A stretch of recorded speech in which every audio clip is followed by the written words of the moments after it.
Okay guys, so I told you I'd show you how to do this. Now, transition metals have different charges, so their charges are going to be represented by Roman numerals. So notice where it says iron with 2 in parentheses. That means the charge of that is +2. For iron 3, it's +3. Okay. Now, for zinc, one of our rules told us that it was always +2, so we need to know that.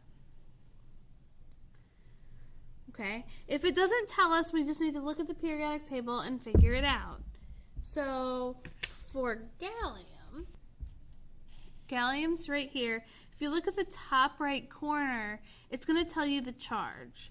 And it'll tell you if it has more than 1, or it'll tell you if it just has 1. So gallium just has 1 charge, and that's +3. You don't have to memorize it. It's on the periodic table. So for silver, it doesn't tell us either, so we're going to look that up. So silver's right here. And right here, it tells us the charge is +1.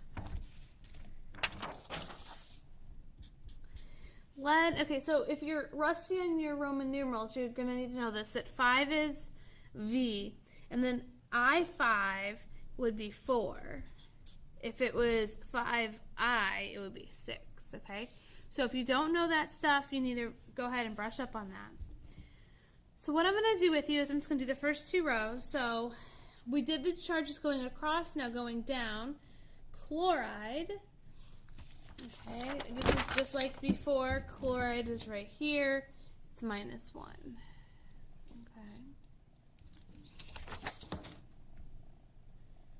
So chloride has -1. Chloride is Cl, chlorine. And so what you're going to do is you're going to write the positive one first, and then the charge of the opposite one. And so that would be 1, and then chlorine, and then the charge of zinc, which is 2.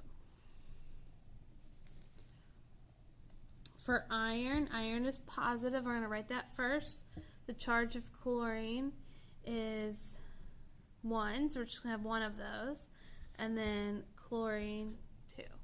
For iron 3, we're going to have iron, chlorine's charge is still 1, and then chlorine 3.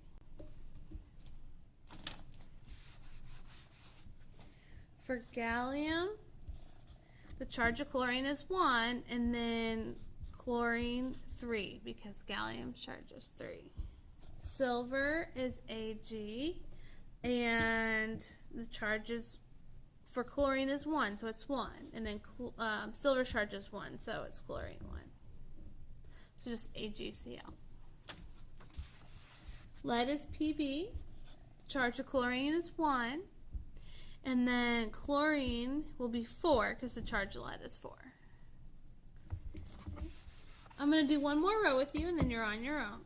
So carbide is carbon, and that can be plus or minus 4, as you know. And still, we're going to put the positive one first. So if carbon is reacting with a positive element, carbon will be -4. So we're going to do zinc first, and then 4, and then carbon 2. Notice these can be reduced, so we are going to reduce them. So it's Zn2C. So for iron, iron's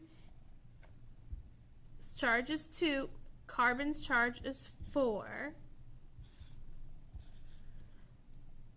So that one can be reduced. So we have iron 3 this time. Iron, we're going to have 4 because carbon's 4. And then for carbon, we're going to have 3 because this time iron is 3. Gallium. Gallium is going to be 4 because the carbon, and then carbon is going to be 3 because of the gallium. Sulfur is Ag. It's going to be 4 because of the carbon, and then the carbon is going to be 1 because of the silver. Lead. is going to be 4 from the carbon, and carbon is going to be 4 for the lead. So those guys are going to cancel right out. So it'll just be PBC. Okay, so that's 2 full rows that I did with you. You guys are going to go ahead and finish this assignment. So you have 6 rows to do by yourself.